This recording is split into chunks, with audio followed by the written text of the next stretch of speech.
Hello, dear student. Welcome to you all in English class 8. Today, we are going to study poem 8 on the grasshopper and the cricket. This is natural poem. In this poem, the grasshopper and the cricket, they are not a character, they are only the symbol. The poet is John Keats. So, students, first we will study the biography of John Keats. About the poet, John Keats was born 31st October 1795 in central London. His parents were middle class but didn't have the funds to send him to a top public school. Instead, Keats was sent to John Clark's School in Enfield. The school was quite progressive and gave Keats as opportunity to learn both classic and literature and also Renaissance literature such as Spenser's. When he was young, Keats lost both his father aged in 8 and later his mother aged 14. Orphaned at an early age, Keats and his siblings were looked after by their grandmother. It also placed the family in a difficult financial situation.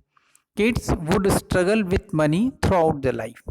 So, the student, this is John Keats' biography. Now, we will study stanza-wise explanation of this poem. This poem is in the form of sonnet. Sonnet means 14-line poem. So, this is 14-line poem, and first is 8 lines, that is known octave, and the next 6 line, that is sestet. Okay, so first stanza we are going to start. So students, now stanza first. The poetry of the earth is never dead. When all the birds are faint with the hot sun and hide in cooling trees, a voice will run from hedge to hedge about the new mown mead. That is the grasshoppers. He take the lead in summer luxury. He has never done with his delights. For when tired out with fun, he rests at ease beneath some pleasant weed. So students, this first stanza. Now some new words are there. So let me explain you the meaning of new words. In first line there is no new word. In second line, faint. Faint means the tiredness, too much tired. Okay. Then hide in cooling trees. Voice will run from hedge to hedge. Hedge to hedge means one tree to second tree. Means one bushes to second bushes. New mown mead. Yeah, here mead it's a new mown mead means meadow. Mead it means that here meadows, short form of meadows. Meadows means grassland, ground of grassland. New mown means newly cut meadows, newly cut grass ground, the grass which is newly cut by the gardener. That type of grassland is known as the new mown mead. Lead, it means that initiate, start. Delights, happiness. Okay. Now beneath means under the tree or under the roof, like that. Pleasant weed, it means that wild grass. Okay. So I think all new words explanation over. So now explanation of stanza first. Okay. So explanation. In the first stanza, the poet wants to say that the earth is always full of poetry. Means the poetry of the earth never stop, it always going on. Means the natural phenomena are in a cyclic order, comes and go, and they continually going on. There is no stoppage in the natural phenomena. That's why poet said that in addressing line, the poet said that the earth is always full of poetry. Means always something is happening in the earth or in the nature. On a hot summer day, the birds hide in the cool trees and go silent. Means when the hot summer days are there, everywhere there is silent.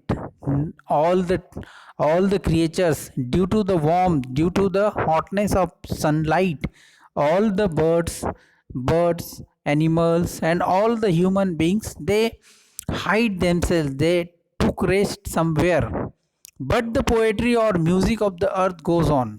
In that condition also, the poetry or the music of the earth goes on, means the natural phenomena or the nature continue going on. We can hear the grasshopper's voice as he flies from hedge to hedge about a newly cut grass ground. In that silent condition also, when everywhere there is the warm, some hot summer time is there, all the birds, animals, human beings, they are completely silent. They means hide themselves in a cool places. In that time also, the grasshopper take initiative and he started singing. His voice comes from bushes to bushes or from the newly cut grass grounds. That voice is of a grasshopper. The voice, the melodious sound is coming, that none of other, that is the sound of grasshopper. He is in the first of those creatures who enjoy the summer season. You see, in that summer, when all the birds, animals, and human beings all hide themselves in that hot summer time, he enjoys, he delight that summer time. He is never tired of his pleasure journey, and he never tired in summer time also. He enjoy his life very much. And when he tired with fun, he rests beneath some pleasant weed. When continue singing and moving here and there, when he get tired, little bit tired, so he take rest under a tree or any cool weed or any plant, and then again he started to singing, because he knows that the nature never stop. The cyclic order of nature never stop, it continue going on. If some birds, animals, and human beings are taking rest, so grasshopper spread the sweet melodious sound in the atmosphere or in the nature. So in the first stanza, the poets want to say that the poetry of the earth never stop, means the creature of the earth or the creature of the nature, they never stop. If some are stopped, so another will take initiative and spread the happiness in the nature. So I hope you understood the first. Now second stanza 2. The poetry of the earth is ceasing never.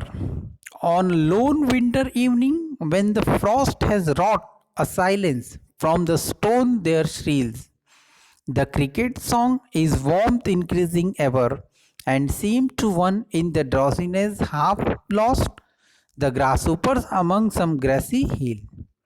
So, in first stanza, the poet symbolizes that summer season. Now, in this second stanza, he symbolizes a winter season.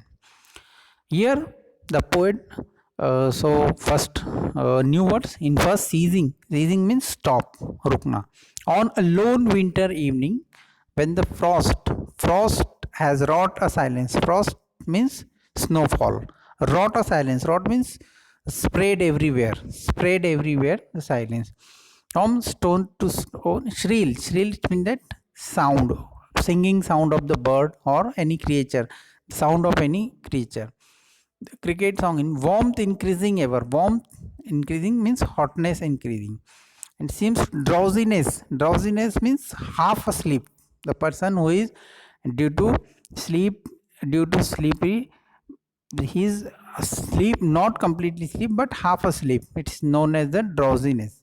The grasshopper among some grassy hills. Grassy hills means the hills which are completely covered with the grass. So, dear student, now explanation of stanza second. The poetry of the earth never stop. Here again the poet start the second stanza of the poem again with the same words. He said ki the poetry of the earth means the action of the nature never stop. It continue going on. Any season will be there, but his work, the nature work, is continually going on. The poetry of the earth never stops. The frosty winter evening looks lonesome and silent. Means in the evening time, which is very cold, everywhere there is the snowfall. Due to snowfall, everywhere there is the silence, spread silence. The frost covered everything, and due to that coldness, all the creatures, birds, animals, human beings, they went into they hide themselves into the safe places. And in nature there is no single sound is there, and everywhere there is the silence. Still in that time also some creatures are there, they are taking initiative to spread the happiness in the nature. Suddenly a shrill sound comes into the ears from the stones. So in that silence also the we can hear the sound from any stone, or means you can suddenly a shrill sound comes into the ears from the stone, from or behind the stone. Someone is singing, someone is making sound, that shrill sound is that it is a cricket. That sound is of the cricket. With the increasing of warmness, the sound of cricket shrill becomes louder, and his sound in that frosty and cold evening, his sound just like increasing the warmth. Those who are listening that sound, so they are feeling if someone is there who is spreading warmth in this cold evening also. So cricket sound increasing, becoming louder, because no other creature is there. Everywhere there is silence. So cricket's singing sound or shrill sound is hearing very louder, and it increasing the warmth or pleasantness in the atmosphere. To a half asleep person, the cricket shrill cry may appear the grasshoppers, but due to the coldness and in evening, late evening, most of the people they are feeling sleepy, they are drowsiness, means they are half asleep. So in that time, if they hear the sound of cricket, but by mistake they thought that this is the sound of grasshopper. So appear the grasshopper sound which is coming from some grassy hills, and they thought that any grasshopper is singing from the grassy hills, but actually that is the sound of cricket. That is the shrill sound of cricket. So this way the poet wants to say that any condition is there. It's a hot summertime, everywhere the sunlight is there, and it's a very hot and scorching sunlight.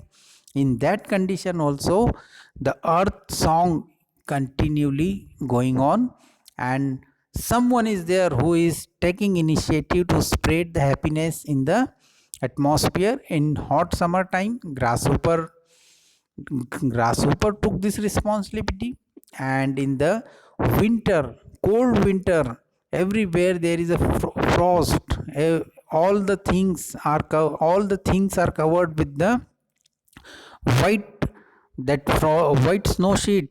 In that condition also the cricket can sing, cricket can spread the delightness, cricket can spread the happiness in the atmosphere, and it can give the feeling of warmness in this cold winter time also. So here that grasshopper and cricket both are the symbols. So student, I hope you understood the poem and the central idea of the poem also. Now rhyming schemes. So rhyming scheme of the poem, rhyming scheme is mean that the last word of the poem and its pattern, how its pattern match with the other word, that is known as the rhyming word. Just as in stanza first, the last word is that the poetry of the earth is never dead, and second line is that when all the birds are faint with the hot sun, and then third line run. So dead son run. If dead word we symbolize as a and son with the b, so the pattern is dead a son run, a b b, and fourth line is made. So dead first line and fourth line matching, so the rhyming pattern is that a b b a. The next four line, lead, again a, done, b, fun, b, weed, weed, a. So a b b a b b a. This is the rhyming pattern or rhyming scheme of this stanza, and this way you can find out the rhyming scheme of the stanza 2 also. So students, I hope you understood the poem, its explanation and rhyming scheme also. Thank you.